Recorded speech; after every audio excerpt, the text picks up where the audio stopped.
family and friends have been coming out here all day today to drop off balloons and flowers. Yellow tape behind me. Officers are still out here collecting evidence and trying to figure out exactly what happened earlier today. And they're trying to comb through the area to make sure no other spots are left like this one that's still burning right here. The two teens say they were sitting right here one Saturday night around 9 o'clock collecting cards and letters to send out to the LGBT community center in Orlando. Are still on scene taking care of some of those hotspots, but I want to show you that home right over there. That's how close that fire came to that home. A community divided by a fence tonight. On one side, Verity Baptist Church holding Sunday night services, and on the other side of the fence, those who are here protesting against Roger Jimenez and what they say is hateful speech. Even though the family lost many items in here like Christmas decorations and photo albums for many years, the family today is thankful to be alive. Pokemon has taken over this bar right here called Streets.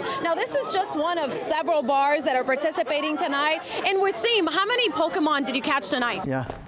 Dad, you have to rehearsal. Okay. Antonio Campos loves spending time with his youngest daughter, 9-year-old Fabiola. But every day he fears could be his last.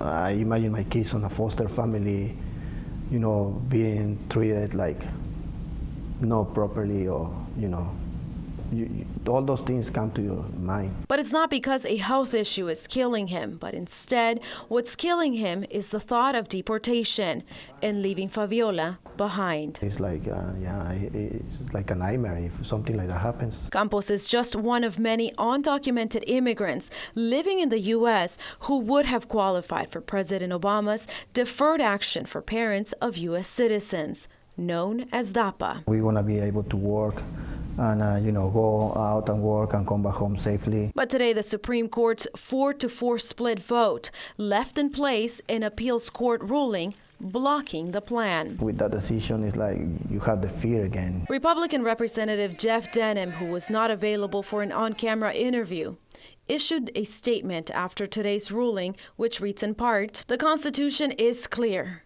Congress writes laws, not the president.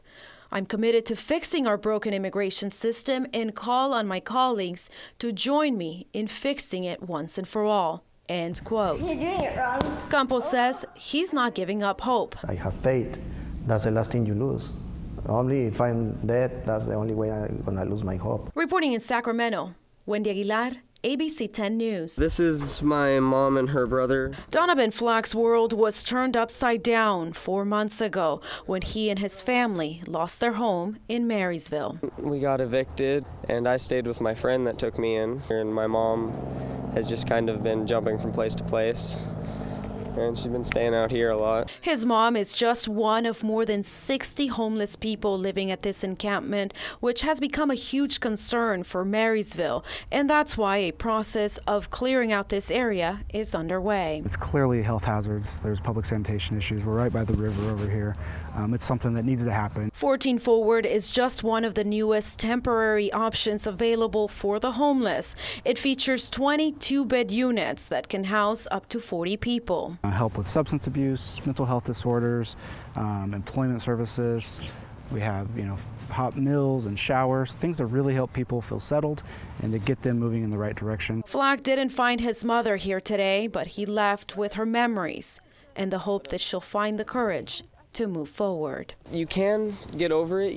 You have to want it. You have to need, like, it's not that you need it, because everybody needs something, but you have to want to get yourself out of this kind of situation for it to actually happen, you know? County officials hope that once this whole area is cleared up, more people will be moving in to 14 Forward. Reporting from Marysville, Wendy Aguilar, ABC 10 News. Any type of lead that we could get to, any type of evidence, tissue, backpack, clothing, anything. Family and friends gathering for a search party at the same overpass bridge where police say Pearl Pinson was brutally taken from. Detectives have confirmed that the suspect in this case, Fernando Castro, was shot and killed in Santa Barbara County, which leaves Pearl's family with even more questions. We don't know if he killed her, if he just put her somewhere to scare her. So we have nothing now that he's dead. Investigators are not releasing much information on the suspect at this time, but they did say he has been in trouble with the law before. I believe he's on probation out of their county for some type of robbery. We spoke to one of Castro's friends from high school who had this to say about his friend. He was never out to hurt anyone, but I think drugs changed him. And that's what, provoked him to hurt someone. Meanwhile, Pearl's older sister isn't giving up hope. I hope we find her and that she's safe and sound.